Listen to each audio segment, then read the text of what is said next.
The statements we're about to show you are from the Holy Qur'an, and is said to be the official, unchanged, pure word of God, revealed over 1400 years ago. Claiming to be the word of God is a heavy statement, and without proof, or if a single contradiction is found within the book, the apparent word of God will be proven false. So without further ado, let's put the book to the test.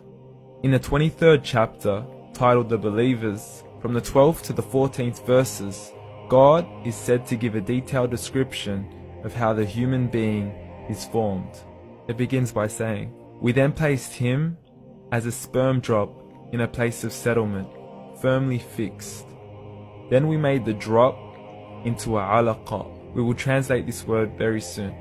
"And then we changed the alaqa into a lump. Then we made out of that lump into bones. And then we clothed the bones with flesh. Then we caused him to grow and come into being and attain the definitive human form." In the 21st century, we can now safely say that this verse is clearly describing the process of human development in correct chronological order. However, what we should be paying attention to in particular is the second stage, referring to the development of the embryo. The specific word used to describe the embryo in this verse is the word alaqa. The word alaqa, when translated into English, can mean three separate things.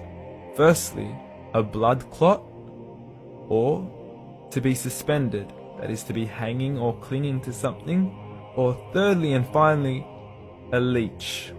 Now, all three definitions don't come anywhere near what we perceive to be the human embryo. So, why are these words used, and what significance do they share with the human embryo?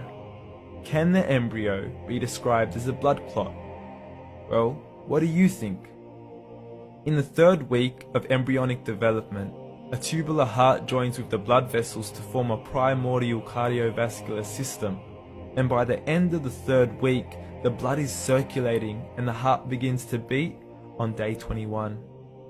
The first thing that comes to mind in regards to being suspended or hanging is the umbilical cord. But we can't use that example because we are simply referring to step 2, before the baby has even formed. But we now know today that the umbilical cord is formed from the connecting stalk. And the connecting stalk is formed as soon as the embryo is formed. The embryo's connecting stalk has even been described by John Allen and Beverly Kramer as an object to suspend the developing embryo in the extra-embryonic column. So an embryo is suspended and does have a strong resemblance with a blood clot. What on earth would an embryo have to do with a leech? Figure A shows the structure of an embryo at 25 days. Figure B shows a leech. Now please note once again that the embryo in this stage is no greater than the size of a kernel of wheat. This is an X-ray of the embryo at 22 days. This is the internal structure of a leech. It's mind-blowing stuff, but you still haven't seen anything yet.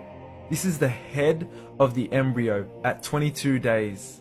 The detail you are seeing right now is absolutely impossible to be seen with the human eye and can only be seen with a microscope. This is the back end of a leech. There's no other words used to describe this other than mind-blowing. The pictures we have shown you are impossible to be seen with the human eye or even to be predicted by the human mind. Once again, the verses we have shown you were revealed over 1400 years ago to a man who couldn't read nor write. Are these the words of God? Descriptions of the human embryo in the Qur'an cannot be based on scientific knowledge in the 7th century.